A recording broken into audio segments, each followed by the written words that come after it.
तुम्ही कधी वांग्याच्या भाजीची यात्रा पाहिली आहे का? नाही ना?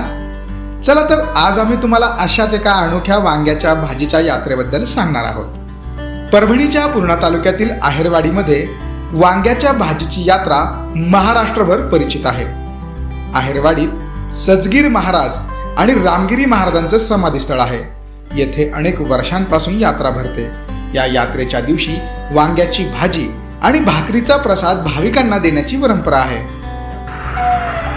आहेरवाडी येथील श्री सजगीर महाराज हिरागिरी महाराज यात्रेनिमित्त आमच्या इथं वांग्या भाकरीचा भंडारा होत आहे। तरी ती आमच्या 10 ते 12 पिढ्यापासून पूर्ववत चालू आहे। आहेरवाडी या गावामध्ये आज खूप मोठी गर्दी झालेली आहे। इथे खूप मोठा भंडारा इथले लोक करतात। दरवर्षी इथे वांग्याची भाजी आणि भाकरी करतात। खूप जुनी परंपरा आहे। 200-300 वर्षापूर्वीची परंपरा आहे वांग्याची भाजी आणि भाकरी। ते दरवर्षी 80 क्विंटल वांग्याची भाजी करतात। खूप पब्लिक जेवून सोबत सुद्धा घेऊन जातात। आम्ही देखील दरवर्षी दिवाळीला येत नाहीत, पण भंडारा जेवण्यासाठी किंवा भंडारा दर्शन घेण्यासाठी दरवर्षी येतो। या पार्श्वभूमीवरच यंदाही आहेरवाडीत 75 क्विंटल वांग्याची भाजी तयार करण्यात आली होती। त्यामुळे भाविकांनी या भाजीच्या प्रसादाचा आनंदाने लाभ घेतला।